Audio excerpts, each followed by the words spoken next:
नमस्कार बच्चों। पिछले पाठ में हमने देखा था कि हमारे राष्ट्रीय प्रतीक के बारे में। तो स्वतंत्र देश की पहचान कराने वाले चिन्ह राष्ट्रीय प्रतीक कहलाते हैं।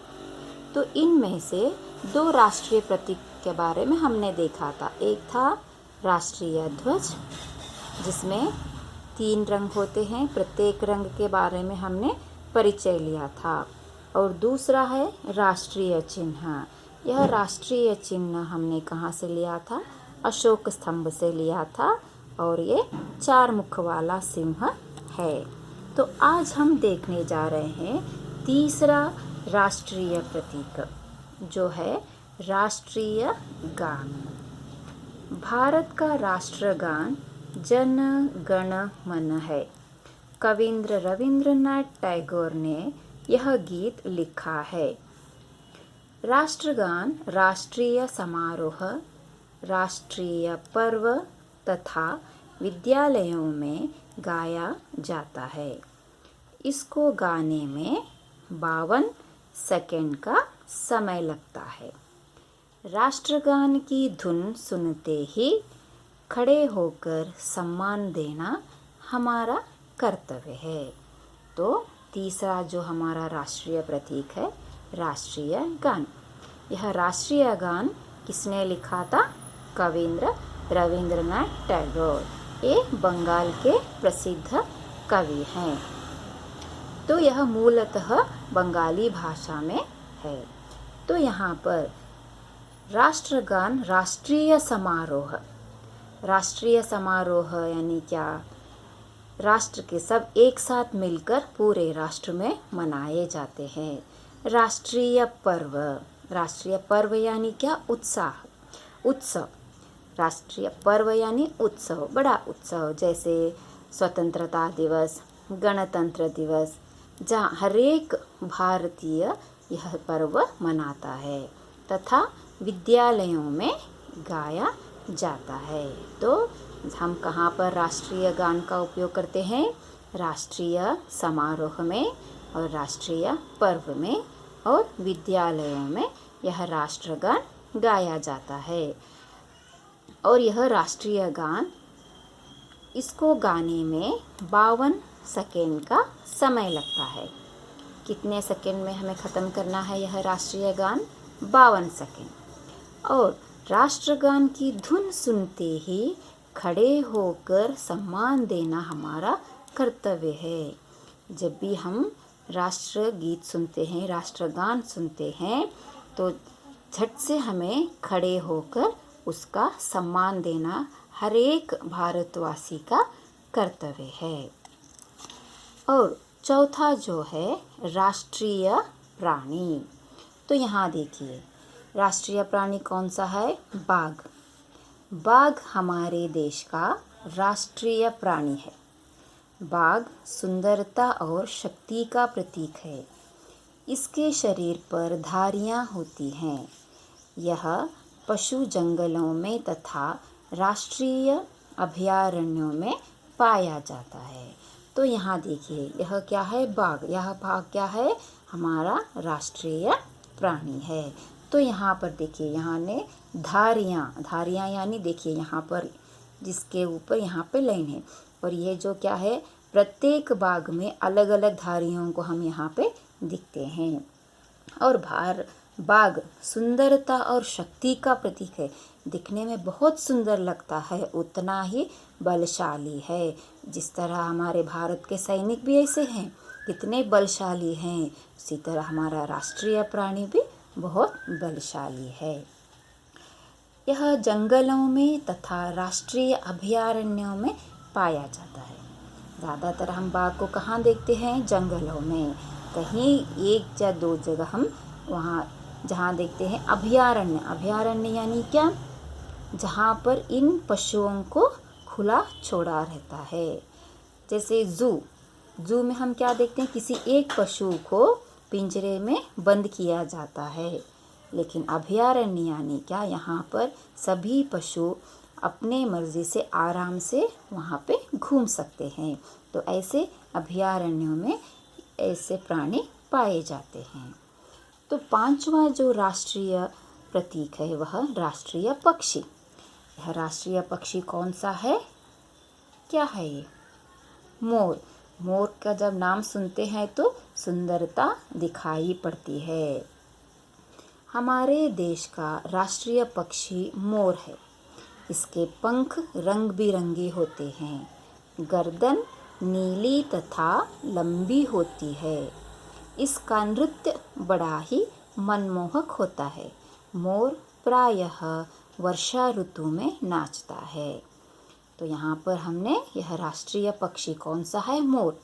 यह इसके पंख कैसे हैं? रंग बिरंगे, अलग अलग रंगों से दिखाई देते हैं। आपने भी देखा होगा। यहाँ पर भी देखिए कितने सारे अलग अलग रंग हमें दिखाई देते हैं। अगर हम ड्राइंग करके इस पर हम रंग भरना चाहे तो भी थोड़ा रंग हमारा सा अलग बन जाता है, लेकिन यह मोर का रंग जो है बड़ी सुंदरता से दिखाई देता है।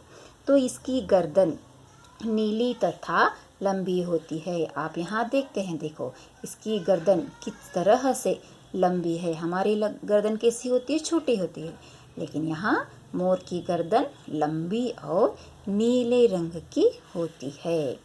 इसका नृत्य बड़ा ही मनमोहक होता है। मनमोहक यानी आकर्षक। जब भी मोर नाचता है दिखने में बहुत सुंदर लगता है और उसका नृत्य भी बहुत आकर्षक लगता है। मोर प्रायः वर्षा ऋतु में नाचता है। वर्षा ऋतु यानी क्या? बारिश का मौसम। आपने भी कहीं पर देखा होगा कि जब भी बारिश शुरू होती है तो मोर नाचने लगता है। तो बारिश का मौसम मोर के लिए बहुत अच्छा लगता है। तो हमारा राष्ट्रीय पक्षी कौन सा है? मोर। तो उसके बारे में हमने यहाँ पे छोटी सी जानकारी ली है। और छठा जो राष्ट्रीय प्रतीक है, राष्ट्रीय पुष्प। यहाँ देखिए ये क्या है? हमारा राष्ट्रीय पुष्प। कमल भारत का राष्ट्रीय पुष्प है। यह सत्य और पवित्रता का प्रतीक है। कमल तालाबों और झीलों के कीचड़ में खिलता है। इसकी जड़ें पानी के नीचे होती हैं। पत्ते और पुष्प ऊपर होते हैं। तो आपने देखा होगा कहीं पर कि कमल किस तरह से खिलता है। यह क्या है? हमारे भारत का राष्ट्रीय पुष्प है। यह सत्य और पवित्रता का प्रतीक है, यानी सत्य के साथ रहता है। आपने देखा होगा कि कमल हम ज़्यादातर हर जगह नहीं पाते। सभी फूल कहीं ना कहीं हम पा लेते हैं, लेकिन कमल थोड़ी ही जगहों में पाया जाता है। और पवित्रता का प्रतीक है। यह बहुत पवित्र है। आपने देखा होगा कि ज़्यादातर यह भगवान के लिए ही उपयोग करते हैं। कमल तालाबों और झीलों के कीचड़ में खिलता है। यह ज़्यादातर कहाँ खिलता है? तालाबों और झीलों के कीचड़ में। कीचड़ यानी वहाँ पे सभी गंदगी रहती है, वहाँ पर ज़्यादातर लोग नहीं जाते, तो वहीं पर ये कमल खिलता है। इसकी जड़ें पानी के नीचे होती हैं। हम देखते हैं कि सभी पेड़ों के जड़ें कहाँ होती हैं? ज़मीन के नीचे, धरती के अंदर होते हैं, लेकिन यहाँ पर कमल के जो जड़ें होती हैं वह कहाँ होती हैं? पानी के नीचे होती हैं। पत्ते और पुष्प ऊपर होते हैं। आप यहाँ देख रहे हैं, ये सभी क्या है? उसके पत्ते हैं। पानी के ऊपर ही पत्ते हैं। उन पत्तों के ऊपर हमें यह कमल का फूल दिखाई देता है। कितनी सुंदरता से हम इस फूल को देख सकते हैं। ये सभी चिन्ह देश की स्वतंत्रता, एकता और गौरव को प्रदर्शित करते हैं। इनका सम्मान करना हमारा कर्तव्य है। देखिए यहाँ पे ये सभी चिन्ह हमें क्या दिखाते हैं? देश की स्वतंत्रता और एकता और गौरव का प्रदर्शित करते हैं।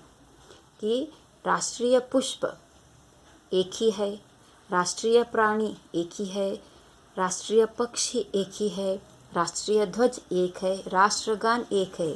भारत में कई धर्म के अलग अलग लोग रहते हैं, लेकिन जब एकता की बात आती है तो सब एक ही बन जाते हैं।